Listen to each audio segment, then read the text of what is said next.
والليل إذا يغشاها والسماء وما بناها والأرض وما طحاها ونفس وما سواها فألهمها فجورها وتقواها قد أفلح من زكاها وقد خاب من دساها. وقال أيضا لقد من الله على المؤمنين إذ بعث فيهم رسولا من أنفسهم يتلو عليهم آياته ويزكيهم ويعلمهم الكتاب والحكمة وإن كانوا من قبل لفي ضلال مبين. اللهم أرنا الحق حقا وارزقنا اتباعه وأرنا الباطل باطلا وارزقنا اجتنابه. اللهم علمنا ما ينفعنا وانفعنا بما علمتنا وارزقنا علما. رب اشرح لي صدري ويسر لي أمري واحلل عقدة من لسانی یفقہوا قولی. اس اللہ کے نام سے ابتدا جس کے ناموں کی کوئی انتہا ہی نہیں. ولو ان ما فی الارض من شجرۃ اقلام والبحر یمدہ من بعدہ سبعۃ ابحر ما نفدت کلمات اللہ. اس ذات اقدس پر کروڑوں درود و سلام ہو جو تمام جہانوں کے لیے رحمت للعالمین بن کے آئے تھے. اللہم صلی علی محمد وعلی آل محمد کما صلیت علی ابراہیم وعلی آل ابراہیم انک حمید مجید وبارک علی محمد وعلی آل محمد کما بارکت علی ابراہیم وعلی آل ابراہیم انک حمید مجید. اسٹیج پر موجود معزز علماء کرام، ذمہ داران، برادران اسلام، واجب الاحترام بزرگوں، دوستوں، عزیز ساتھیوں، لائق احترام ماؤں اور بہنوں، اللہ تبارک و تعالی نے انسان کو بنایا تو اس کے اندر خیر اور شر کا ایک ترازو رکھا. ایک ضمیر ہے جو آپ کو ٹوکتا ہے جب بھی آپ غلطی کرتے ہیں. ایک نفس ہے جو آپ کو ابھارتا ہے برائی پر. اور اس کے کئی اقسام قرآن میں اللہ تبارک و تعالی نے ذکر کیے ہیں. اور ابھی جیسا کہ اعلان ہوا میرے موضوع سے متعلق یہ تزکیہ نفس پر گفتگو کریں گے. اور مجھے گفتگو کرنا ہے تزکیے پر بھی نفس پر بھی. تو میرے عنوان کے دو اہم حصے قرار دیے جائیں تو صحیح ہوگا کہ یہ نفس ہے کیا چیز، پھر اس کا تزکیہ لازم ہے اور کیسے ہے، کن خطوط پر ہے، کن ذرائع پر ہے، اور آج موجودہ دور میں ہم تزکیہ نفس پر کتنا توجہ دیتے ہیں. یہ سب سے اہم ترین پوائنٹ ہوگا. اگر مجھے وقت ملے تو میں انشاءاللہ وہاں تک پہنچوں گا جہاں تک پہنچنا چاہتا ہوں، کیونکہ کافی وقت سے میں نے شروع کی ہے اور درمیان میں کچھ دیر لائٹ بھی نہیں رہی. پھر بھی اللہ تبارک و تعالیٰ پر توکل ہے کہ اللہ تبارک و تعالی مجھے وہاں پہنچائے گا جہاں پہنچنا میں چاہتا ہوں. سب سے پہلی بات ہے تزکیہ اور نفس. نفس کے متعلق رب العالمین نے جن مقامات پر گفتگو کی ہے میں آپ کے سامنے رکھتا ہوں، پھر آپ سمجھنے کی کوشش کریں. تھوڑا سا آپ میرا ساتھ دیں گے تو انشاءاللہ العزیز میں آپ کو سنانے کے لیے تیار ہوں اور بات کی تہ تک پہنچنے میں آسانی ہوگی. اگر آپ ایک سننے کے مائنڈ سے بیٹھیں، سمجھنے کے مائنڈ سے بیٹھیں تو اللہ تبارک و تعالی یہ دین اور یہ معاملات جو ہم سنانا چاہتے ہیں بہت آسان کر دیتا ہے. لیکن آپ ایک رسمن بیٹھے ہوئے ہیں کہ بس ایک اجتماع ہے، آنا ہے، بقیہ وہی چیزیں آپ کے ذہنوں میں گھوم رہی ہیں کہ ابھی کیا ہو رہا ہوگا، ابھی کون سا پکچر چل رہا ہوگا، ابھی تو کرکٹ میچ بھی ایسی ہے، فلاں نے کیا کیا ہوگا، گھر میں کون کیا پکائی ہوگی، میری بیوی کو میں نے یوں کہا ہے، پکائی ہے نہیں پکائی. ان خیالات میں یہاں بیٹھتے ہوئے بھی آپ گھوم رہے ہوں گے تو جسم کے حاضر ہونے کے باوجود بھی بات کو سمجھنا آسان نہیں ہوگی. اس بات سے میں توجہ کا طالب ہوں کہ آپ تھوڑے سے جو وقت مجھے دیا گیا ہے ان اوقات کے اندر ذمہ داروں سے بھی کہتا ہوں کہ جو اہم ترین ذمہ داریاں ہیں وہ نمٹا لیں اور بقیہ توجہ دیں تاکہ میں بولنے میں آسانی محسوس کروں اور آپ کو سننے میں آسانی ہو. رب العالمین نے فرمایا کہ لا اقسم بیوم القیامہ ولا اقسم بالنفس اللوامہ. سورہ قیامہ کے ابتدائی آیات ہیں. دوسری جگہ فرمایا وما ابرئ نفسی ان النفس لامارہ، وہاں پر بھی نفس آیا ہے۔ تیسری جگہ فرمایا اسی نفس کے بارے میں، یا ایتها النفس المطمئنہ ارجعی الی ربک راضیۃ مرضیہ فادخلی فی عبادی وادخلی جنتی، سورہ فجر کے اندر۔ معلوم ہوا نفس کے اعتبار سے تین ایسے کیٹیگریز ہیں جن کا ذکر رب العالمین نے فرمایا ہے۔ ایک جگہ فرمایا کہ نفس امارہ ہے تمہارا، ان النفس لامارہ، یہ نفس امارہ کرتا کیا ہے؟ بالسوء، برائی کے لیے ہی اکساتا ہے ہمیشہ۔ ہاں، یہ بڑا خراب نفس ہے، جس کو یہ نفس ملا اس کو لذت گناہ میں ملتی ہے اور نیکی میں اسے وحشت ہوتی ہے۔ بعض لوگوں کو تھیٹر ہال میں، موویز میں، پکچر میں، غلاظت میں بڑا سکون ملتا ہے، مسجد کو آئے تو بھاگو بھاگو بولتا ہے کہ ارے نماز کب ختم کریں گے بھائی، 7 منٹ کی نماز امام صاحب نے 5 منٹ زائد کر دی، یا 3 منٹ 10 منٹ ظہر کی نماز پڑھائے تو لڑنے کھڑے ہو جاتے ہیں کہ آپ نے کیا اتنی لمبی نماز پڑھائی کہ ہم کو دوسرا کام نہیں ہے کیا؟ تراویح کا موقع آتا ہے تو میں نے یہاں تک کہنے سنا ہے عوام کو کہ بھائی ہم کو بتاؤ کہ سب سے مختصر ترین وقت میں کہاں 20 رکعت ہوتے ہیں یا 8 رکعت ہوتے ہیں، جا کے آ جائیں گے، کہاں سب سے مختصر ترین ہوتے ہیں۔ کہا اس نے الفاظ کے تلفظ کی صحیح ادائیگی کی ہو، خواہ صحیح قرآن پڑھا ہو، سجدہ صحیح ہوا ہو، اطمینان سے رکوع ہوا ہو، اس سب کا کوئی خیال نہیں۔ ہم کو چاہیے کہ ہم مسجد داخل ہو جائیں تو گویا کہ وہاں پر کانٹے اگے ہوئے ہوں کہ ہمیں بیٹھنے میں بھی سکون نہیں، چلنے میں بھی سکون نہیں، وہاں پر رہنے میں بھی سکون نہیں، دل بھاگو بھاگو بولتا ہے۔ ایک دوسرا نفس وہ ہے جو تمام مقامات سے اگر وہ مسجد میں داخل ہوتا ہے تو اتنا سکون محسوس ہوتا ہے کہ وہ کہتا ہے کہ یا اللہ ایک نماز سے دوسرے نماز کے لیے میں یہیں بیٹھ جاؤں، گھر ہی نہ جاؤں۔ ہاں، رجل قلبہ معلق فی المساجد،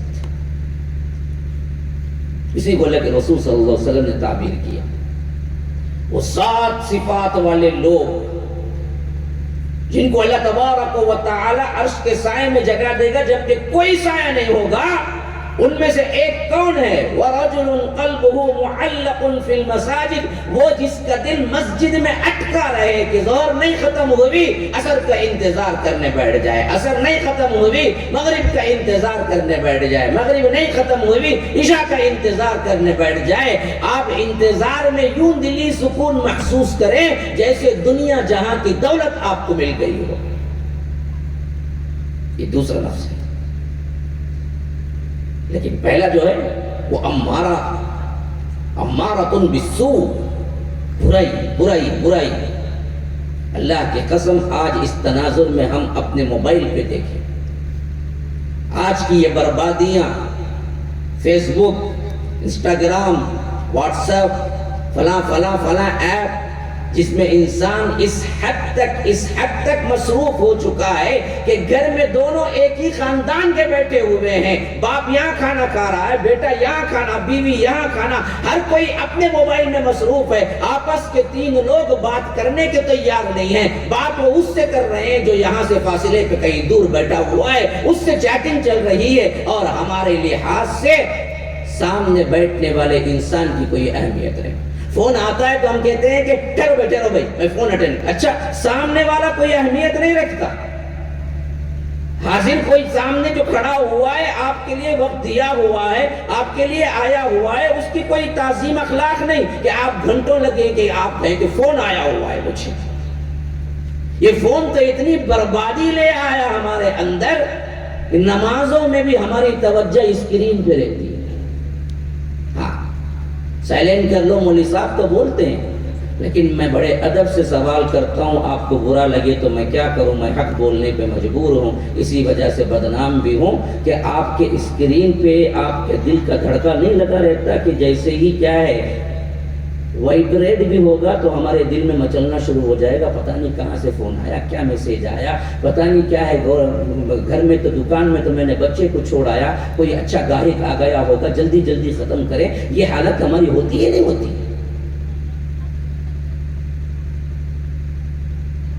ہم تو ہمیشہ 24 آورس میں بیوی جائے تو جائے لیکن موبائل نہ جائے وہ زندگی گزارتی.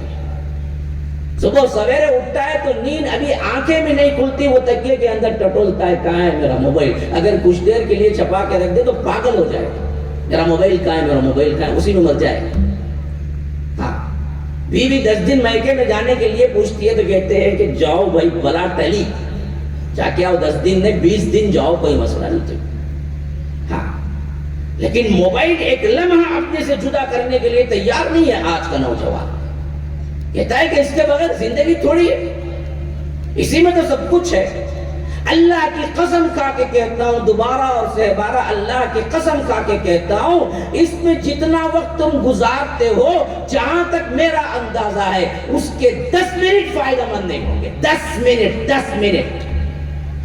ہاں, 24 آورس میں آپ نے 8 گھنٹہ سویا, 2-3 گھنٹے کھانے پینے میں لگا دیا, بقیہ آپ کے پاس 15 گھنٹے تقریباً ہیں. ان 15 یا 13 گھنٹوں میں جو موبائل آپ ساتھ میں رکھ کے استعمال کیے, اگر دیکھا جائے اور تحقیق کی نگاہ سے, دل کی نفس کے اعتبار سے, تزکیہ نفس کی نگاہ سے دیکھا جائے تو اللہ کی قسم کھا کے کہتا ہوں, اس میں تم نے 10 منٹ بھی صحیح فائدہ مند چیز کے لیے موبائل نے استعمال نہیں کیا, بربادی کے لیے کیا ہے. یا تو تم نے اس میں زبان کے اپنے کلاکار جیسے ہیں ویسے بتانے کے لیے زبان دانی کی, جس کی وجہ سے سینکڑوں غیبتیں کی اور سینکڑوں گالیاں اور سینکڑوں طنز اور سینکڑوں گناہ کما لیے. یا نہیں تو فیس بک کے اعتبار سے ڈھکلتے اتنی بربادی دیکھی, تمہارا نفس اس حد تک وحشت زدہ ہو گیا کہ خود کئی لوگ موبائل میں اس واسطے کہ ان کے لائکس ان کے پکچر پہ اچھے نہیں آئے, خودکشی کر کے مر گئے. ہیں ایسے نوجوان ہوٹل گئے, چائے پی, پھرنے گئے کہیں پر مقام میں کیا ہے, کھڑے ہو کے سیلفی لی, فیس بک کے ڈالے اور دیکھتے رہے رات بھر, لائک کتنے آتے ہیں. صبح تک ان کے توقع کے مطابق لائک نہیں آئے, 150 میں ہی ختم ہو گیا. ان کو 2000-1500 کا لائک چاہیے. پورا دن غمگین ہے کہ میرے پکچر پہ لائک نہیں آیا اور اس میں زیادہ لڑکیاں نہیں آئی. لا حول ولا قوت الا باللہ. دل کی مردگی اور مردانگی اس حد تک پڑی ہوئی ہے کہ ہمیں نہ نماز کی فکر, نہ زکوٰۃ کی فکر, نہ صوم کی فکر, نہ اللہ کے ذکر کی فکر, نہ نوافل کی فکر. ہمیں فکر ہے تو صرف اور صرف دکھاوا. اس دکھاوے کو اللہ کے رسول نے فرمایا, جو دکھاوے کا لباس پہنتا ہے کل اللہ تبارک و تعالی اسے جہنم میں تارکول کا لباس پہنائے. کہ یہ حالت ہماری نہیں ہے؟ ہمیشہ برائی پہ اکسانے والا, ہر وقت برائی اور برائی میں ہی سکون پانے والا, اچھائی میں سکون نہیں لگتا. یہ بڑا ہی خراب ترین اور برباد ترین نفس ہے جس کی طرف رب العالمین نے اشارہ کیا. اور میں نے بعض باتوں کو آپ کے لیے تنبیہاً ذکر کیا کہ دل کو ٹٹول کے دیکھو کہیں یہ نفس تو نہیں ہے تمہارے اندر. اس سے کچھ بہتر نفس ہے جس کے بارے میں فرمایا سورہ قیامہ, لا اقسم بیوم القیامہ, نہیں میں قسم کھاتا ہوں قیامت کی, ولا اقسم بالنفس اللوامہ, اور اس نفس کی بھی جو لوامہ ہے. کیا مطلب؟ ملامت کرنے والا نفس. غلطی ہو ہی جاتی ہے, انسان ہونے کے ناطے کل بنی آدم خطاؤون وخیر الخطائین التوابون.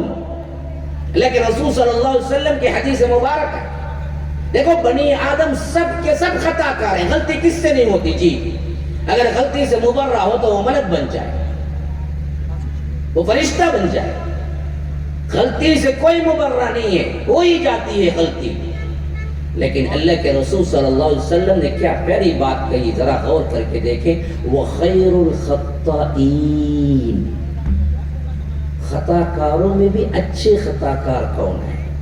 تو معلوم ہوا خطا تو سے بچ نہیں سکتا انسان, لیکن اچھا خطا کار تو بن سکتا ہے. ہاں, تو کون ہے جو اچھا خطا کار ہے؟ التوابون, توبہ کرنے والے, پلٹ آنے والے. یہ لوامہ میں وہی صفت ہے کہ غلطی ہو ہی جاتی ہے لیکن پلٹ کے آتا دل ملامت کرتا کہ ارے تو نے کیا کیا جی، نہیں کرنا چاہیے تھا تجھے۔ یہ ضمیر ہے اور نفس کا ایک بہت بڑا جھگڑا ہے جو ہمیشہ چلتا رہتا ہے جب تک کہ اسے اس دنیا سے جانا ہے۔ یہ دونوں ترازو اللہ تبارک و تعالی نے ایک ساتھ رکھے ہیں دل کے اندر۔ ایک طرف برائی پہ آپ جائیں تو پہلی برائی ہو تو ضرور ملامت ہو۔ ہاں پہلے کوئی سگریٹ پینا سکھا رہا ہے کہ ارے آؤ جی میں بول دوں تم نہ کہہ سکتے، آج ہی تمہیں نوجوان ہو تو ڈرتے، بڈھے رو جی تمہارے اندر، نہ سگریٹ پیتے، نہ آ کے ہمارے ساتھ پھرتے، نہ سنیما جاتے۔ بعض لوگ کیا ہیں مذاق اڑاتے ہیں ایسے نوجوان۔ تو اللہ کی قسم کھا کے کہتا ہوں دوبارہ اور بارہ اللہ کی قسم کھا کے کہتا ہوں اگر وہ پہلی مرتبہ سگریٹ رکھے گا منہ میں تو دل دھڑکے گا، دل بولے گا نا نا نا مت کر، یہ اچھا نہیں ہے تیرے لیے۔ پہلی مرتبہ اگر وہ کسی پر ظلم کرے گا تو دل دھڑکے گا، کہے گا نا نا نا۔ پہلی مرتبہ اگر وہ غلط ویب سائٹ پہ گیا، ننگی فلمیں دیکھا، دل دھڑکے گا اور چہرے پہ پسینہ آ جائے گا کہ دیکھ دیکھ یہ غلط ہے، یہ نہیں کرنا چاہیے۔ لیکن جب اس کو دبائے اور غلطیوں پہ غلطیاں کرنا شروع کر دے تو پھر اتنا مردہ ہو جاتا ہے دل کے نہ کریں گے تو تمہیں بے چینی شروع ہو جاتی ہے۔ کئی لوگ مجھے فون، کیونکہ اللہ نے کچھ کیا ہے محبتیں دے دی ہیں عوام میں، ہم نہ تو ورنہ تو کیا ہے، ہم تو سہانے ڈول جو کہتے ہیں نا کہ دور کے ڈھول سہانے، ویسے ہیں ہم تو معاملات میں۔ ہمارا تو حال یہ ہے کہ ہم تو ایک طالب علم ہیں، اللہ نے محبتیں ڈال دی ہیں، عوام ہمیں فون کر کے مسائل پوچھتی ہے، حیران رہ جاتا ہوں کہ ان نوجوانوں کی باتوں سے اتنی بے باکی اور بے حیائی۔ مجھے فلاں سے فون آیا جب میں نے نیٹ پہ گفتگو کی، ایک بندہ کہتا ہے کہ مجھ صاحب میں جب بھی پوچھتا ہوں، جب بھی سنتا ہوں آپ کے بیانات، تہیہ کرتا ہوں کہ میں غلطی فلمیں نہیں دیکھوں گا، لیکن صبر نہیں ہوتا، ہر رات اسی میں پھر گزارتا ہوں،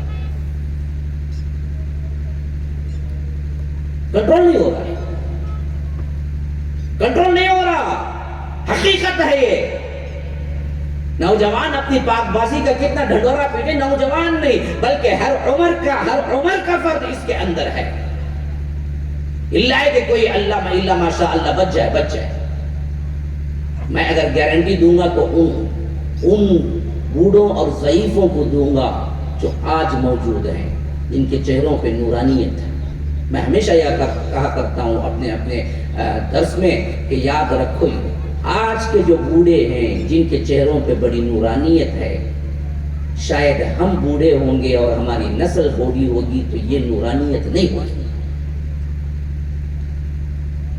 بعض لوگ پوچھتے ہیں کہ ایسا کیا ہے مولانا صاحب؟ میں کہتا ہوں کہ یہ وہ لوگ ہیں جنہوں نے اپنی جوانی میں یہ نیٹ کی بے حیائی دیکھی ہی نہیں، تھی ہی نہیں ان کی زمانے،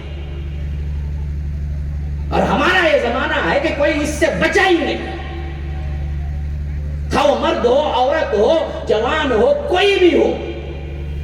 یہ بے حیائی اتنی عام ہو گئی، تم درس بھی سننا چاہتے ہو تو 10 ایڈ ایسے آتے جو بالکل ننگی عورت کو لا کے سامنے کھڑا کر دیتے، تم کیا کرو گے؟ تمہاری نیت بھی نہیں تھی، تم کوئی سرچ کر کے نہیں گئے تھے، تم تو کسی کا بیان سرچ کر کے جانے والے تھے، لیکن ہے ایسا ماحول کہ تم گندگی سے گزر کے ہی جا سکتے ہو۔ لیکن پہلے کے نوجوانوں کو یہ سلسلہ ہی نہیں تھا جو آج بوڑھے ہیں۔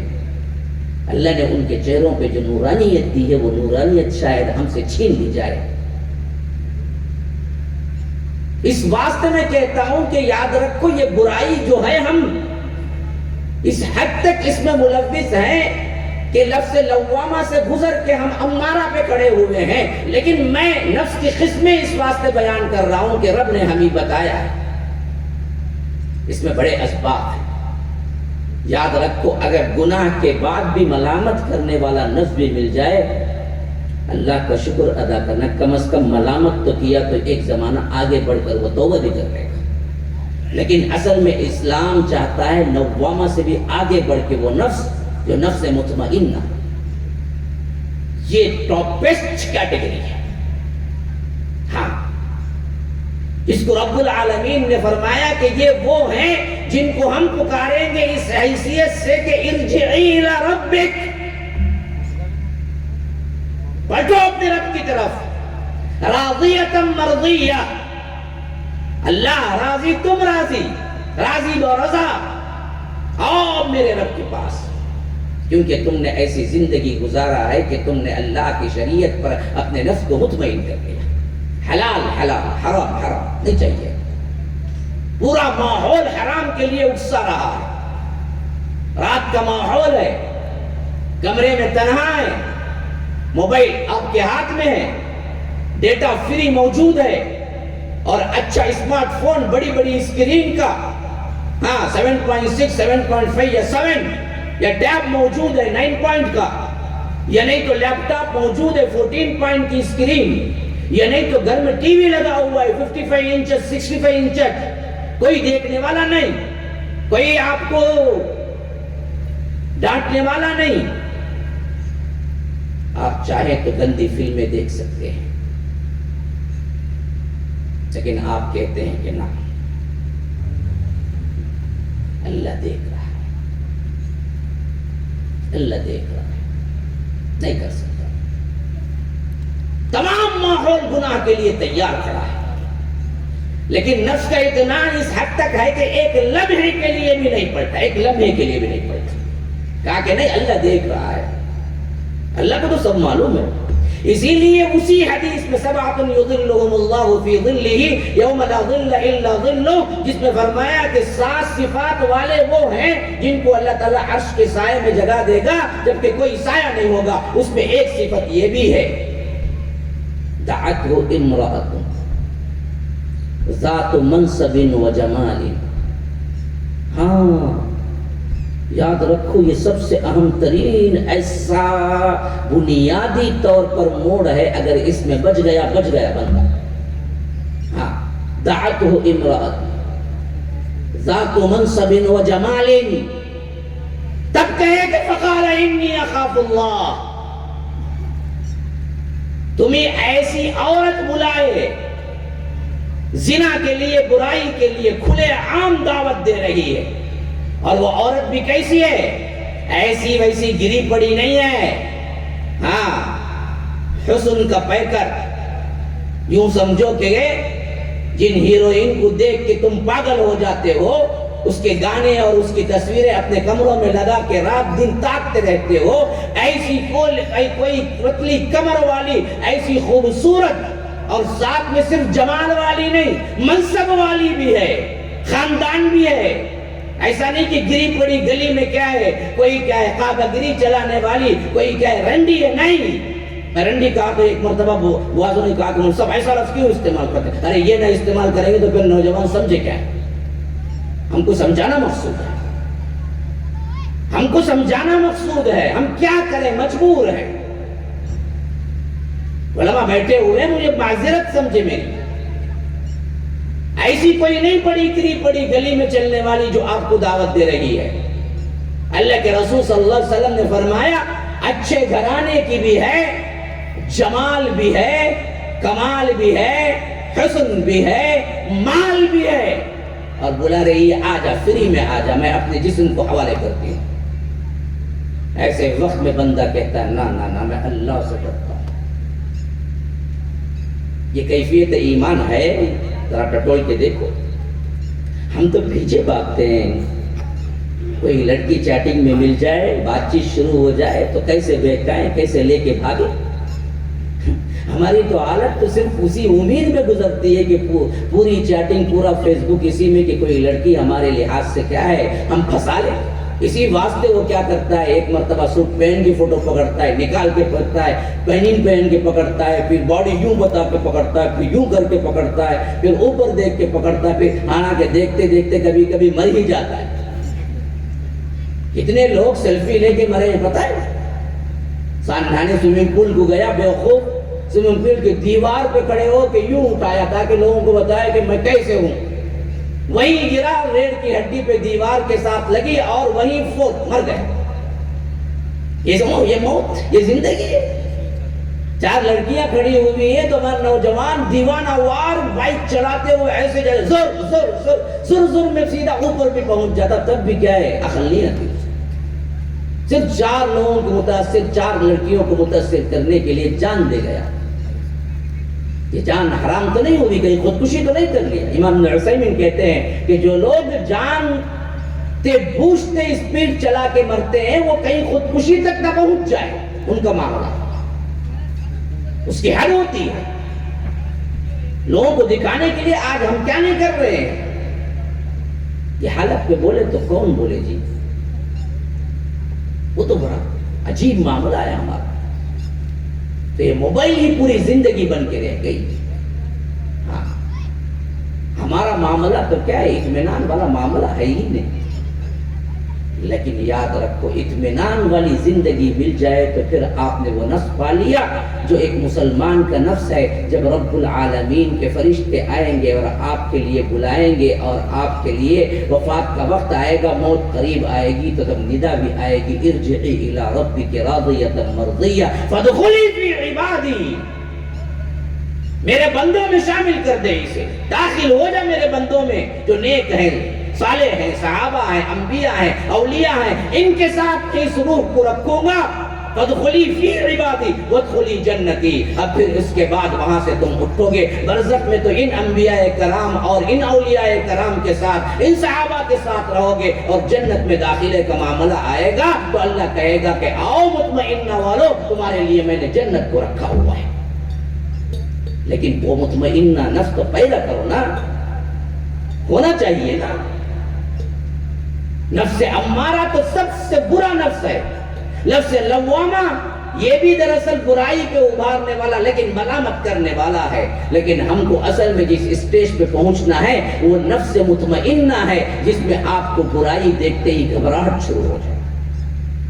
پھر تو رب العالمین ایسے ایسے معجزے پیدا کرتا ہے کہ یاد رکھیے آپ نہیں سمجھ سکتے، آپ سمجھ نہیں سکتے. آپ کی زندگی اس حد تک اطمینان والی بنتی ہے کہ دنیا میں کچھ بھی ہو جائے آپ کو نہ کوئی غم ہوتا ہے، نہ کوئی خوف ہوتا ہے. ہاں یہی تو صحابہ کی زندگی تھی. اتنے پاک نفس تھے کہ ان کو کوئی مرحلے میں نہ غم ہوا، نہ کوئی مرحلے میں انہیں خوف ہوا. وہ ہمیشہ اللہ کی تقدیر پہ راضی و رضا، خواہ کائنات کی ہر مصیبت ان پہ ٹوٹ پڑے تب بھی الحمدللہ رب العالمین. اور اسی طرح اللہ تبارک و تعالی، اللہ تعالی سونا اور چاندی میں انہیں نہلا دے تب بھی الحمدللہ رب العالمین. کسی پر انہیں کوئی شکوہ نہیں تھا. خواتین بیٹھی ہوئی ہیں، میرے بہنیں، میری مائیں بیٹھی ہوئی ہیں. سوچیں صحابیات کے ایسے ایسے کارنامے آپ سمجھ نہیں سکتے. غزوہ احد میں معاملہ یہ ہوا مشہور، اللہ کے رسول شہید کر دیے گئے. ایک صحابیہ پریشان ہو کے نکلی، راستے میں چند صحابہ ملے، پوچھا اللہ کے رسول کیسے ہیں؟ کہا کہ خبر ہمیں بھی صحیح معلوم نہیں ہے، لیکن اتنا معلوم ہے کہ میرے ساتھ تمہارے جو شوہر دراصل لڑ رہے تھے وہ شہید ہو گئے. کہا کہ کوئی مسئلہ نہیں، آگے بڑھ گئے. کچھ دور پہنچے، کچھ اور صحابہ ملے. صحابیہ نے پوچھا اللہ کے رسول صلی اللہ علیہ وسلم کی خبر کیا ہے؟ کہا کہ ہمیں ذرا برابر معلوم نہیں ہے، لیکن اتنا معلوم ہے کہ تمہارا جو بیٹا میرے ساتھ لڑ رہا تھا وہ شہید ہو چکا ہے. صحابیہ نے کہا کوئی مسئلہ نہیں، آگے بڑھ گئے. پھر تیسرے کچھ گروہ ملے، صحابیہ وہی سوال کی تو ان لوگوں نے کہا کہ ہمیں بھی خبر کی تصدیق نہیں معلوم ہے، لیکن ہمیں اتنا معلوم ہے کہ تیرا بھائی جو ہمارے ساتھ لڑ رہا تھا شہید ہو گیا. اس نے کہا کہ کوئی مسئلہ نہیں. آگے گئے تو چند صحابہ اور ملے، اب قریب پہنچ چکے تھے. تب پوچھا کہ اللہ کے رسول صلی اللہ علیہ وسلم کی کیفیت کیا ہے؟ کہا کہ صحیح و سالم ہے، بالکل افواہ غلط ہے، شہید ہو گئے، کوئی نہیں ہے مسئلہ. تو کہا کہ اللہ کی قسم، اللہ کے رسول کی عافیت کے بعد مجھے کوئی مصیبت نہیں. باپ گیا، بھائی گیا، شوہر گیا، بیٹا گیا، ہمیں نہیں ہے اطمینان دل ہے، بس ہمارا رسول موجود ہے اور ہمارا رسول عافیت میں ہے تو مسئلہ ختم. یہ اطمینان ہے، قلب کا اطمینان. ایسا صاف شفاف دل کہ شریعت پر مر مٹ جائے لیکن گناہ پر کبھی آبا نہ. یہی حضرت یوسف علیہ السلام کا قصے کو اللہ نے احسن القصص کہا. وہ قصہ جو سب سے خوبصورت ترین ہے. احسن، ہاں حسین نہیں، احسن. جیسے ہم کہتے ہیں اللہ اکبر، کبیر نہیں، حالانکہ معنی وہی ہے. اللہ کبیر کہیں گے تو بھی معنی یہی بنتا ہے کہ اللہ بڑا ہے، لیکن اکبر جو ہے نا وہ سپرلیٹیو کا صیغہ ہے، اس میں معنی آتا ہے اللہ اکبر، سب سے بڑا ہے، اس سے بڑا کوئی نہیں، یہ سپرلیٹیو ڈگری ہے۔ تو اس لیے فرمایا حضرت یوسف کے قصے کو احسن، سب سے خوبصورت، کیوں؟ اس میں تمام ادوار کے جو ضروریات کے اعتبار سے غلط رائیں ہو سکتی ہیں، خاص طور پر نوجوانوں کا، وہ تمام نچوڑ بیان کرتی ہے۔ ان کی زندگی کو کبھی نہ بھولنا چاہیے۔ تزکیہ نفس کے سلسلے میں اللہ نے کیا دل دیا تھا، وہ نوجوان جن کو آدھا حسن اللہ نے دے دیا، کیا حسین ہوئے ہوں گے۔ ہاں، آج کے نوجوانوں کو سوچنا چاہیے کہ تھوڑا سا حسن، آج کے نوجوانوں کو سوچنا چاہیے تھوڑا سا جسم مل جاتا ہے، تھوڑے سے کیا اچھے کپڑے پہن لیں، تھوڑا سا کیا اپنے آپ کو 10 مرتبہ اینک میں دیکھ کے سمجھ جائیں کہ ہم تو بڑے خوبصورت ہیں، پھر تو ان کی کیا کیا مکاریاں ہوتی ہیں، کیا کیا کچھ۔ یہی حالت خواتین میں لڑکیوں کی بھی ہے، جبکہ یوسف علیہ السلام نے اللہ تبارک و تعالی نے انہیں پورا دنیا کا آدھا حسن دیا تھا۔ اور جہاں رہے عزیز مصر کے گھر، اس کی بیوی نے کیا ہے، ڈورے ڈالنے شروع کر دی، اور وہ کون تھی پتہ ہے؟ زلیخا کہتے ہیں، لیکن نام کی تصدیق تو صحیح حدیث میں نہیں ہے، لیکن جو کوئی بھی عورت تھی وہ عزیز مصر کی بیوی تھی، جہاں پر دولت کے انبار پڑے ہوئے تھے، اور اس کے علاوہ تاریخ شاہد ہے کہ وہ پوری مصر کی اتنی خوبصورت ترین خاتون تھی کہ مصر کے لوگ اس کی پوجا کرتے تھے دیوی بنا کر، ایسی حسین تھی۔ اب وہ بلا رہی ہے اپنی خوابگاہ میں پوری تیاری کے ساتھ، اپنے حسن کے ساتھ، اور ادھر نوجوان ترین حضرت یوسف ہیں، انتہائی خوبصورت، اور گناہ کرنے کے جتنے اسباب ہو سکتے ہیں علماء مفسرین کہتے ہیں کہ وہ سب اس موقع پر موجود تھے۔ ہاں، ایک وہ تھے گناہ میں سب سے آگے بڑھنے والے نوجوان عمر، حضرت یوسف نوجوان تھے۔ دوسرا، جو لوگ اجنبی ہوتے ہیں نا، وہ گناہ کرنے میں بے پاک ہوتے ہیں، اسی واسطے کیا کرتے لوگ ٹور مناتے، کیوں؟ کوئی نہ دیکھے، گھر والے وہاں جائیں یہاں جائیں، کیوں؟ اجنبی رہیں گے وہاں پر، کیوں؟ دیکھنے والا نہیں ہے، گھر والا نہیں ہے، ٹوکنے والا نہیں ہے، تو جہاں اجنبی ہوتا ہے بندہ وہاں جو چاہے کرتا ہے۔ تو وہاں پر حضرت یوسف اجنبی تھے، ان کا تو کنعان تھا گاؤں، یہ مصر میں آئے ہوئے تھے، ان کا کوئی رشتہ دار دیکھنے والا نہیں تھا۔ تیسری چیز، یہ مائل نہیں ہوئے تھے، عورت مائل ہو کے بلائی تھی، اس میں تو خطرہ ہی نہیں ہے کہیں بھی۔ بھائی ہم کیا کریں بھائی، ہم نے تو برائی نہیں کی، سامنے والی دعوت دی، میری غلطی کیا ہوئی اس میں؟ چوتھی چیز، بلانے والی خود کیا تھی؟ آقا تھی۔ ہاں، آخری بہانہ یہ بھی بنا سکتا تھا مرد کوئی بھی کہ بھائی میں کیا کروں، میں اس کا غلام ہوں، جب وہ خود بلا رہی تھی تو ورنہ میری نوکری چلی جاتی، میری زندگی خطرے میں پڑ جاتی، وہ آقا تھی، بلا رہی ہے تو جانا پڑے گا مجھے۔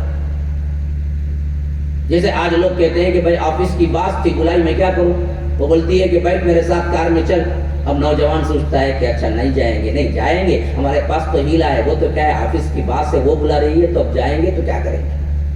لوگ پوچھیں گے تو بول دیں گے میری کیا غلطی ہے، میری باس نے بلایا مجھے۔ یہی کچھ ہو رہا ہے، پتہ نہیں یہاں گاؤں کے مرحلے میں کیا ہو رہا ہے، لیکن میں سٹی کا انسان ہوں، میں وہی مثالیں آپ کو دے رہا، یہی کچھ ہو رہا ہے، یہ تمام چیزیں جمع تھی وہاں پر، اور اللہ کہتا ہے وَرَاوَدَتْهُ الَّتِي هُوَ فِي بَيْتِهَا عَن نَفْسِهِ۔ یا رب، کیا الفاظ ہیں، کیا الفاظ ہیں! اگر عربی جانتے آپ اور سمجھتے تو یاد رکھو، پھر تو قلب کی تبدیلی ہو جاتی۔ افسوس تو یہ ہے کہ ہم قرآن پڑھتے بھی نہیں، سمجھتے بھی نہیں۔ اس سے عظیم ترین کتاب کائنات میں نہیں ہے کسی کی، اور بیوٹی یہ ہے کہ یہ کائنات کی کتاب نہیں ہے، اللہ نے ایک ایسی چیز کائنات میں رکھی ہے جو کائنات کی نہیں ہے۔ تمام جتنی چیزیں وہ سب کائنات میں ہیں تو کائنات ہی ہیں، ایک چیز ہے جو اللہ نے دنیا میں رکھا ہے، جو کائنات کی نہیں ہے لیکن کائنات میں ہے، کیونکہ اللہ کی صفت ہے، یہ کائنات میں نہیں ہے۔ اس واسطے کائنات کی ہر چیز فنا ہوگی لیکن قرآن فنا نہیں ہوگا، کیوں؟ وہ کائنات کی نہیں، وہ رب کی صفت ہے، رب فنا نہیں ہوتا، رب کا کلام بھی فنا نہیں ہوتا۔ حدیث میں اسی واسطے کیا ہے، یہ بات شاہد ہے کہ قرب قیامت کے قریب اللہ تعالیٰ بیک وقت ایک ہی رات میں مصاحف کے تمام الفاظ کو اپنی طرف اٹھا لے گا اور صرف خالی پیپر رہ جائیں گے، الفاظ اٹھ جائیں گے۔ کیوں؟ اس واسطے کہ کلام کو فنا نہیں ہے، یہ رب کا کلام ہے، جیسے رب کو فنا نہیں ہے ویسے رب کے کلام کو بھی فنا نہیں ہے۔ یاد رکھ، یہ کائنات کی چیز ہے ہی نہیں، یہ رب العالمین کی صفت ہے۔ اگر اس کی عظمت جانتے تو پھر پوری زندگی لگا دیتے قرآن پڑھنے میں، اور اماموں کے خاص طور پر مقامی علماء کی منت سماجت کرتے، ہاتھ پکڑ کے روتے کہ کسی نہ کسی طرح مجھے قرآن پڑھنا سکھا۔ اس سے بڑی عظمت کوئی نہیں ہے۔ جس کلام کو سب سے پہلے خود رب العالمین نے پڑھا ہو، اس کی عظمت کا کچھ کہنا ہے؟ تلک آیات اللہ نتلوها علیک بالحق۔ ہاں، یہ اللہ کی آیتیں ہیں، اس کو ہم نے پڑھا ہے سب سے پہلے۔ سب سے پہلے پڑھنے والی ہستی رب العالمین ہے، نتلوها۔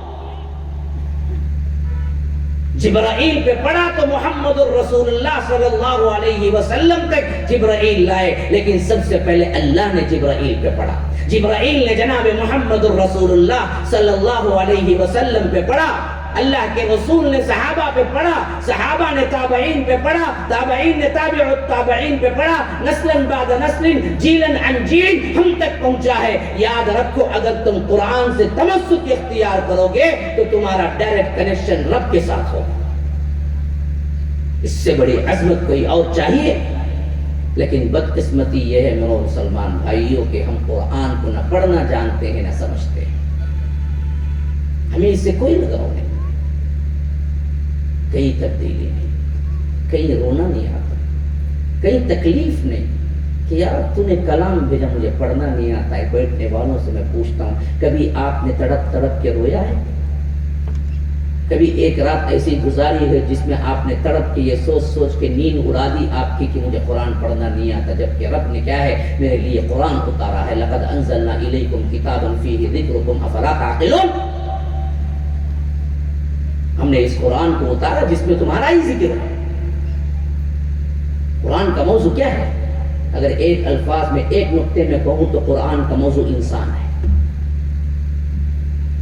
وہ کیسے رہنا ہے، کیا حلال ہے، کیا حرام ہے، کیا توحید ہے، اسی پر تو پورا کلام ہے، تمہارا کیٹلاگ ہے، لیکن ہم نے کبھی نہیں پڑھا۔ فرمایا وراودته التي هو في بيتها عن نفسه وغلقت الابواب، دورے اس نے ڈالے، مائل اس نے کی، راودته، اس نے مائل کرنے کی پوری کوشش کی حضرت یوسف کو، یہاں تک کہ دروازے ایک کے بعد دیگرے بند کرتے چلے گئے۔ معلوم ہوا ایک دروازہ بند نہیں کی اس نے، ابواب کا لفظ آیا ہے تو معلوم ہوتا ہے کئی دروازوں کے ساتھ ان کو اندر بلایا۔ اور تحقیق میں نے یہ روایتیں بھی پڑھی ہیں، کہاں تک صحیح ہے اس کا مجھے پتہ نہیں ہے، لیکن یہ روایتیں موجود ہیں کہ اس نے ہر دروازے کو اپنی ہی خادمہ کو رکھ کے کہا کہ باہر سے لاک کرو اور ہم اندر جاتے ہیں، تاکہ اگر وہ کھولنے کی کوشش کر کے باہر آئے بھی تو دروازہ بند پائے۔ ایسے کئی دروازوں سے ہوتے ہوئے، یعنی ایک دروازے سے اندر حضرت یوسف آتے تو دوسرا خادم وہاں کھڑا ہوتا، اس کو حکم ہوتا کہ وہ باہر سے دروازہ لاک کر دے، پھر وہ آگے جائے، ایسے ایسے ایسے، اور آخری خوابگاہ میں پہنچے حضرت یوسف علیہ السلام، وغلقت الابواب، پورے ابواب اس نے بند کر دیا، حیدرک آؤ میرے پاس۔ کون اپنا ایمان بچائے جی؟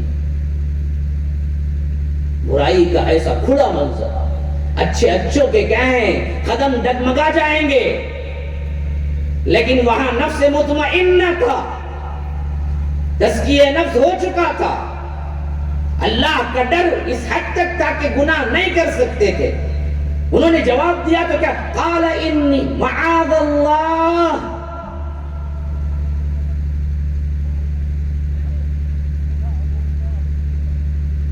اللہ کی پناہ یہ کروں میں؟ قال معاذ اللہ، ہرگز بھی نہیں ہو سکتا میرے ہاتھ سے۔ برائی کو یوں روکنے کی قوت کا نام تزکیہ نفس ہے۔ ایسے روکو، انہو ربی احسن مثوائی، میں کیسے کر سکتا ہوں جبکہ میرے رب نے بہتر ٹھکانہ دیا۔ یہاں پر دو معنی مفسرین کہتے ہیں، یہاں پر مراد یہ بھی ہے کہ عزیز مصر جو اس کا شوہر تھا اس نے مجھے اچھا رکھا ہے۔ یہاں پر ربی کا مطلب یہ ہے کہ میرا رب کا مطلب عزیز مصر ہے، لیکن ایک معنی مفسرین نے یہ بھی بیان کیا کہ ربی کا مطلب رب کی طرف تھی اضافت، اور کہا کہ میرے رب نے مجھے اچھا ٹھکانہ دیا ہے، مجھے حکمت سے نوازا ہے، تو میں یہ کیسے کر سکتا؟ اور اس کی جو نگاہ تھی برائی کو بلانے کی، وہ یہ آیت صاف بتاتی ہے کہ وَلَقَدْ هَمَّتْ بِهِ وَهَمَّ بِهَا لَوْلَا أَن رَأَىٰ بُرْهَانَ رَبِّهِ۔ اس سے وہ بات معلوم ہوتی ہے کہ جس شدت سے وہ عزیز مصر کی بیوی نے حضرت یوسف کو برائی کی طرف مائل کیا، وہ الفاظ قرآن کے ظاہر کرتے ہیں کہ وَلَقَدْ هَمَّتْ بِهِ وَهَمَّ بِهَا لَوْلَا أَن رَأَىٰ بُرْهَانَ رَبِّهِ۔ ارادہ کیا اس نے اور یوسف بھی ارادہ کر لیتے اگر اللہ تبارک و تعالی انہیں برہان نہ بتاتا۔ اس حد تک اس نے کیا کیا تھا، ماحول کو برائی کے لیے سیٹ کیا تھا، لیکن رب کہتا ہے کہ ہم نے انہیں بچا لیا۔ کیوں؟ وہ ہمارے انہو من عبادنا المخلصین، ہمارے مخلص بندوں میں سے تھے، ہاں ہمارے خالص اخلاص والے بندوں میں سے تھے۔ مخلص الگ چیز ہے، فاعل ہے یہ، لیکن مخلص اسم المفعول ہے، چنے ہوئے، خالص ہوئے، ان بندوں میں سے تھے وہ۔ یہ ہمیشہ دماغ میں رکھنا چاہیے کہ برائی تمہارے لحاظ سے کیسے بھی حسین بن کے آئے، اللہ دیکھ رہا ہے، اور وہاں سے بھاگنا پھر تو تمہاری عظمتیں یوں اٹھاتا کہ زلیخا کی غلامی سے نکال کے رب نے یہاں تک پہنچایا کہ مصر کے بادشاہ بن گئے، اور ایسے بادشاہ بنے کہ پھر ان کے اوپر کوئی بادشاہ نہ رہا۔ اور آخری میں اپنی زندگی کے حصول کا سب سے اس اونچے مرتبے پہ کہتے ہیں کہ ہمیں یہ مرتبہ ملا کس سے؟ وَاتَّقِ وَاصْبِرْ فَإِنَّ اللَّهَ لَا يُضِيعُ أَجْرَ الْمُحْسِنِينَ۔ میں نے صبر اور تقوی سے کام لیا۔ یہ دو چیزیں تھی اصل میں۔ ہم سمجھتے ہیں تقوی کیا ہے؟ لمبی داڑھی ہو، جبہ خطبہ ہو، اور ایک تزار دانے کی تسبیح ہو، اور مسجد کے کسی کونے پہ سکون پہ بیٹھ کے اللہ اللہ اللہ کا نعرہ لگائے، بڑا متقی آدمی ہے جی۔ ہاں، صبر کسے سمجھتے ہیں؟ کوئی آئے گالی گلوچ کرنا شروع کر دے، کوئی آئے لعن طعن کرنا شروع کر دے، اور یہ صاحب اخلاقی مظاہرہ کرتے ہوئے کریں کہ کوئی مسئلہ نہیں بھائی، چلو بھائی، ہاں بھائی میری غلطی ہے، معاف کرو۔ آپ کیا صبر والا بندہ ہے؟ میں کہتا ہوں ہاں وہ بھی صبر والا ہی ہے، لیکن اصل صبر اور تقوی کیا ہے پتہ ہے؟ اصل صبر تقوی یہ ہے کہ برائی جب تمہارے سامنے آئے اللہ سے ڈر جاؤ، اور نفس تمہارا اکسائے کرنے کو صبر کر کے اختیار کرو کہ نہیں مجھے نہیں کرنا ہے۔ یہ نیکی پہ صبر، برائی سے کٹ جانے پہ صبر، اور سامنے اللہ کی نافرمانی سے تقوی اصل ہے۔ خواہ تمہیں نوجوانی لباس میں کوئی دوسرا کیسی حیثیت سے نہ دیکھے، لیکن اگر یہ تقوی اور یہ صبر اس حیثیت سے ہو تو یہی متقی اور صبر والا بندہ ہے۔ تو نفس مطمئنہ کو لاؤ۔ یہ کیسے آئے گا جی؟ اب سوال، یہ میرا دوسرا سیشن ہے، پتہ نہیں میرے پاس کتنا وقت ہے، پہلے کیف ہم بتائیں گے شیخ جب بھی ہوگا۔ ایک ہو گیا بول دیے تو میں بھی کیا ہے واپس آ جاؤں۔ دوسرا سیشن پتہ چلے گا کیسے تزکیہ کریں۔ نفس تو تین ہے، امارہ ہے، لوامہ ہے، مطمئنہ ہے۔ اب اس کے لیے پھر آپ دیکھیے مقصد بعثت کیا ہے۔ یہ بہت اہم ترین نقطہ ہے. اللہ کرے کہ آپ کو سمجھ آ جائے. میں اپنے انداز کو بہت سہل بنا کے آسان بنا کے پیش کروں. اللہ کے رسول صلی اللہ علیہ وسلم کے آنے کے مقاصد کا اظہار جن آیتوں میں بڑے بڑے موٹے موٹے مقاصد کا اظہار ہوا، اس میں تزکیہ نفس ایک اہم ترین جز ہے. جو آیت میں نے تلاوت کی سورہ آل عمران کی 164، اسی کی طرف اشارہ ہے. اللہ نے فرمایا لقد من اللہ علی المؤمنین اذ بعث فیہم رسولا من انفسہم یتلو علیہم آیاتہ ویزکیہم ویعلمہم الکتاب والحکمہ.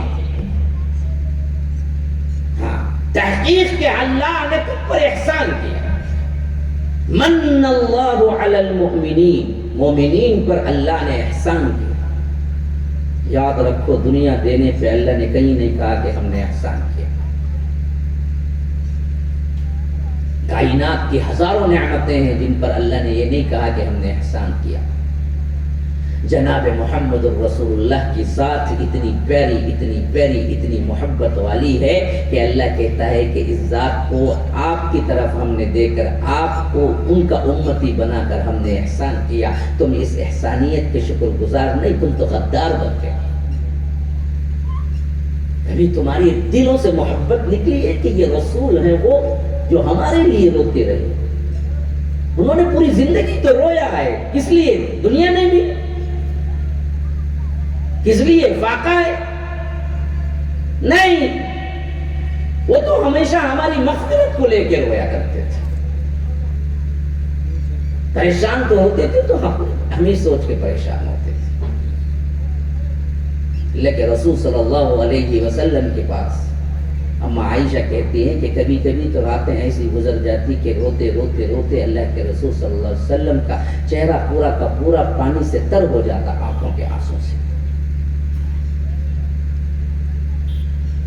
ہاں، ہمارے لیے رویا ہے اور ہماری محبت کا یہ حال ہے کہ ہم ان کا نام آتے ہیں تو صلی اللہ علیہ وسلم بھی نہیں بولتے. کیا محبت ہے! ہم تو غدار ہیں. ان کی سنتوں کا مسئلہ آتا ہے تو مذاق اڑاتے ہیں. ہاں، روزانہ اٹھ کے اللہ کے رسول کی سنت داڑھی مبارک کو گٹر کے نالی میں بہاتے ہیں اور کہتے ہیں کہ ہم مسلمان ہیں. جس چہرے کو اللہ کے رسول دیکھنا بھی نہیں چاہا اپنی زندگی میں، وہ چہرہ لے کے تم حوض کوثر پہ پہنچے گے تو اللہ کے رسول تمہیں پانی پلائیں گے. رسول کا چہرہ بنانے میں تمہیں دراصل کیا ہے؟ عار شرم محسوس ہوتی ہے. ہم ان کے امتی. خواتین حجاب پہ سوال کرتی نظر آتی ہیں کہ ہمیں کیوں یہ تکلیف دی گئی جس کو اللہ کے رسول صلی اللہ علیہ وسلم نے شریعت بنا کے پیش کیا. اور شریعت ہے کہ اللہ کے رسول صلی اللہ علیہ وسلم نے ان خواتین کا مرتبہ اتنا بلند کیا تو وہ تو امت کے ایسے ہی ہیں جیسے ہیرے ہوتے ہیں. خواتین کو پردے کا حکم دے کے ذلیل نہیں کیا. پردے کا حکم دے کے تو اللہ کے رسول نے خواتین کو امت کے ہیرے بنائے. آپ جائیں جویلری شاپ میں، اس پر رکھا ہوگا کہیں کہیں نیکلیس، کہیں کیا ہے چوڑیاں، کہیں فلاں، کہیں ٹکیاں، کہیں. لیکن آپ اس کو پوچھیں کہ میں خود سے قیمتی ترین ہیرا لینے آیا ہوں، اگر ہیرا ہے تیرے پاس تو وہ بولے گا کہ وہ سب کو دیکھنے کی چیز نہیں ہے، تھوڑا دیر انتظار کریں، وہ الگ سے ڈبیوں کے اندر ڈبیوں میں رکھا ہوا ہے، ہم لا کے آپ کو بتائیں گے. پھر اس کے بعد وہ ڈبیوں کے اندر ڈبیوں سے نکال کے بتائے گا یہ ہے وہ قیمتی ہیرا. آپ اس سے پوچھیں کہ بھائی شوکیس میں کیوں نہیں رکھا یا یوں کہ سب کے سامنے کیوں نہیں رکھا، وہ بولے گا کہ ہر کوئی اس کی قیمت ادا نہیں کر سکتا، ہم اس کے لیے صرف اسی کو بتاتے ہیں جو اس کا حقدار ہے، اور اسی لیے ہم ڈبیوں کے اندر ڈبی رکھ کے چھپا کے رکھتے ہیں. ایسے ہی اللہ کے رسول نے امت کی ماؤں بیٹیوں کو پردہ دے کر کہا کہ یہ دراصل عام مال نہیں ہے کہ جو چاہے نظریں گھمائے، جو چاہے لالچی نظروں سے دیکھے، بلکہ یہ ہیرے ہیں. ان کو دیکھنا وہی ہے جو ان کا پورا پورا ذمہ داری اٹھاتا ہے کہ ان کے نان نفع کا، ان کو رہنے سہنے کا اور ان کے پورے طبیعت اور سوالوں کا وہ اگر جواب دیتا ہے تو صرف وہی ہے جو اس کو دیکھ سکتا ہے، باقی کوئی اس کو دیکھ نہیں سکتا. یہ امت کے ہیرے ہیں. اس طرح اللہ نے خواتین کو اللہ کے رسول کے ذریعے بلندیاں عطا کی. لیکن ہم خواتین سمجھتی ہیں کہ اللہ کے رسول صلی اللہ علیہ وسلم یا شریعت نے ان سے ناانصافی کی. ہم نے پہچانا ہی نہیں اللہ کے رسول صلی اللہ علیہ وسلم کو. میں ایک سوال کبھی کبھی کرتا ہوں میرے بھائیوں، لیکن آج تک مجھے صحیح جواب کہیں سے نہیں ملا۔ آپ نے دنیا میں کیا کیا مانگا ہے؟ ذرا آپ نے دل سے گہرائی سے سوال کریں، کیا کیا مانگا ہے؟ ذرا سوچو۔ مصیبت آئے گی تو آپ نے مانگا ہوگا اللہ تعالیٰ تنگی سے دور کر دے۔ معاش اچھی نہیں تھی، کرونا میں مسائل بالکل ہی الٹ گئے، تجارتیں برباد ہو گئی، تو آپ نے مانگا ہوگا کہ اللہ تجارت مجھے برابر کر دے۔ یہ نہیں تو گناہ ہو گیا تو توبہ کیا ہوگا۔ آپ اپنے دل میں سوچتے جائیں، آج تک تم نے کیا کیا مانگا ہے؟ دیکھو کیا کیا مانگا ہے۔ لیکن میں بڑے درد سے سوال کرتا ہوں، کبھی تم نے یہ بھی مانگا ہے کہ اے اللہ مجھے تیری محبت اور تیرے رسول کی محبت میرے دل میں اس حد تک ڈال دے کہ پھر دنیا میں کسی سے محبت نہ ہو؟ یہ مانگا ہے؟ آپ نے اللہ کے رسول کی محبت مانگا ہے؟ اللہ کی محبت مانگا ہے؟ ہم نے سمجھا کہ یہ مانگنے کی چیز ہی نہیں ہے، حالانکہ اصل تو یہی ہے کہ اللہ اور اس کے رسول کی محبت دل میں آ جائے تو پھر تو یاد رکھو دنیا میں کبھی انسان ملوث ہوگا نہیں۔ ہمارے دل ہی اصل میں کیا ہے، محبتوں سے خالی ہے، تو ہمیں شریعت بھی بوجھ لگتی ہے، نفس بھی کیا ہے، بے قرار ہوتا ہے، دنیا کے اندر ملوث ہوتا ہے۔ تو اسی لیے فرمایا لقد من اللہ علی المؤمنین، اللہ نے مومنین پر احسان کیا، اذ بعث فیہم رسولا من انفسہم، کہ اللہ تبارک و تعالی نے انہی میں سے ایک رسول بھیج کر، مطلب انہی انسانوں کے اندر سے، انہی قریش کے قبیلے سے۔ کیوں آئے جی؟ مقصد کیا ہے؟ یہاں مقصد بالترتیب بتایا گیا ہے۔ اذ بعث فیہم رسولا من انفسہم، پہلا کام یتلو علیہم آیاتہ، اس کی آیتوں کو تلاوت کر کے سنائے، یتلو علیہم آیاتہ ویزکیہم، تزکیہ نفس کرے، دل کا تزکیہ کرے، دل کی پاکی کرے۔ تزکیہ کا مطلب ہے پاکی، ہاں، برائی سے پاک کرے اس برتن کو۔ ویزکیہم ویعلمہم الکتاب، کتاب کی تعلیم دے، والحکمہ، حکمت کی تعلیم دے، سننا، حکمت سننا۔ اچھا ایک دوسری بیوٹی دیکھو، حضرت ابراہیم علیہ السلام نے بھی اسی طرح دعا مانگی کہ اللہ میری نسل میں ایک نبی اٹھائی ہو۔ اب دعا کے الفاظ کیا ہیں؟ سورہ بقرہ میں پڑھ جائیے آپ۔ حضرت ابراہیم نے دعا کی، ربنا وبعث فیہم رسولا منہم یتلو علیہم آیاتک ویعلمہم الکتاب والحکمت ویزکیہم۔ اب بڑا غور سے سننا ہے آپ۔ حضرت ابراہیم نے اللہ کے رسول صلی اللہ علیہ وسلم کے لیے دعا کی، اور وہی دعا کی برکت ہے کہ اللہ کے رسول صلی اللہ علیہ وسلم آئے۔ لیکن جب دعا کی مقصد بعثت کے اعتبار سے انہوں نے بھی 4 الفاظ کہے، وہی 4 الفاظ جو اس آیت میں آئے ہیں، لیکن 4 الفاظ کی ترتیب وہ نہیں ہے جو ترتیب یہاں ہے۔ ذرا غور کیجئے، حضرت ابراہیم نے دعا کی کہ ربنا وبعث فیہم رسولا منہم، اے اللہ انہی کی اولاد میں سے ایک رسول اٹھائی ہو۔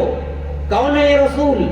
اذ بعث فیہم رسولا منہم یتلو علیہم آیاتک، تیری آیتیں پڑھ کے سنائے، یتلو علیہم آیاتک، ہاں، وَيُعَلِّمُهُمُ الْكِتَابَ وَالْحِکْمَةَ، کتاب کی اور حکمت کی تعلیم دے، وَيُزَكِّيهِمْ، تزکیہ نفس کی تعلیم دے۔ اب ذرا غور کر کے دیکھو، ابراہیم نے دعا میں علیہ السلام نے تزکیہ نفس کو لایا آخری پوزیشن پہ، 3 پہلے بیان کر دیا۔ فرمایا کہ یتلو علیہم آیاتک وَيُعَلِّمُهُمُ الْكِتَابَ وَالْحِکْمَةَ وَيُزَكِّيهِمْ، تزکیہ نفس آخری میں۔ اللہ نے جب اسی دعا کی برکت سے اللہ کے رسول کو بھیج دیا تو یہ ترتیب پلٹ دی۔ ترتیب کیسے پلٹی؟ فرمایا کہ ہم نے بڑا احسان کیا مومنین پر، اللہ کے رسول صلی اللہ علیہ وسلم کو بھیج کر۔ ان کا کام کیا ہے؟ فرمایا کہ سب سے پہلی چیز من انفسہم یتلو علیہم آیاتہ، وہ اللہ کی آیتوں کو پڑھ کے سنائے. نمبر 2 پہ تزکیہ نفس لایا, وَيُزَكِّيهِمْ. پھر وَيُعَلِّمُهُمُ الْكِتَابَ وَالْحِكْمَةَ آخری میں ہے. گویا کہ رب یہ پیغام دے رہا ہے, تزکیہ نفس جب تک نہ ہوگا کتاب و سنت کی تعلیم آپ لے ہی نہیں سکتے, عمل کر ہی نہیں سکتے. دل صاف نہیں ہے, برتن خراب ہے, تو جو بھی اس کے اندر ڈالیں گے وہ خراب ہو جائے گا. تو پہلے ہونا تزکیہ نفس. ابراہیم علیہ السلام نے دعا کی, تزکیہ نفس کو آخری لایا. اللہ نے کہا کہ یہ ترتیب نہیں ہے, ترتیب تو یہ ہو کہ قرآن پڑھیں تزکیہ نفس کریں. قرآن سے جب تزکیہ نفس ہو جائے گا پھر کتاب و حکمت کی تعلیم بھی دل کے اندر داخل ہوگی. اگر تزکیہ نفس نہیں ہوا, وہی تکبر, وہی برائیاں, وہی میں پنا, وہی میں کی پکار, وہی غلطیاں, وہی دکھاوا, پھر تو یاد رکھو لاکھ حدیثیں پڑھو, لاکھ قرآن کی آیتیں پڑھو, تزکیہ نفس آپ کا 1% نہیں ہوا ہے جو آج ہم کو دیکھنے میں آتا ہے. ہاں, ہمارے اندر لڑائی جھگڑے کس معاملے میں؟ عہدوں کو لے کر پڑے. ہاں, دکھاوا ہمارے اندر بدرجہ اتم موجود ہے. اخلاص نام کی چیز ڈھونڈنے سے بھی نہیں ملتی, الا کہ الا ماشاء اللہ کوئی. یہ تمام برائیاں اصل میں کیا نفس کی ہیں. حالانکہ قرآن سنت کا دعویٰ ہمارا بھی ہے, لیکن اصل میں کیا ہے؟ تزکیہ نفس نہیں ہوا. اور یہ تزکیہ نفس ہوگا یتلو علیہم آیاتہ, قرآن کی آیتوں کی تلاوت سے ہوگا نا جی, اس کی سمجھ سے ہوگا نا. تو نہ قرآن کی تلاوت ہے نہ سمجھ ہے, تو پھر وَيُعَلِّمُهُمُ الْكِتَابَ وَالْحِكْمَةَ ہو گئی نہیں. تو اب اس پس منظر میں تیسرا سیشن میرا یہ تو معلوم ہو گئے, قرآن کی تلاوت تزکیہ نفس کا سب سے اہم ترین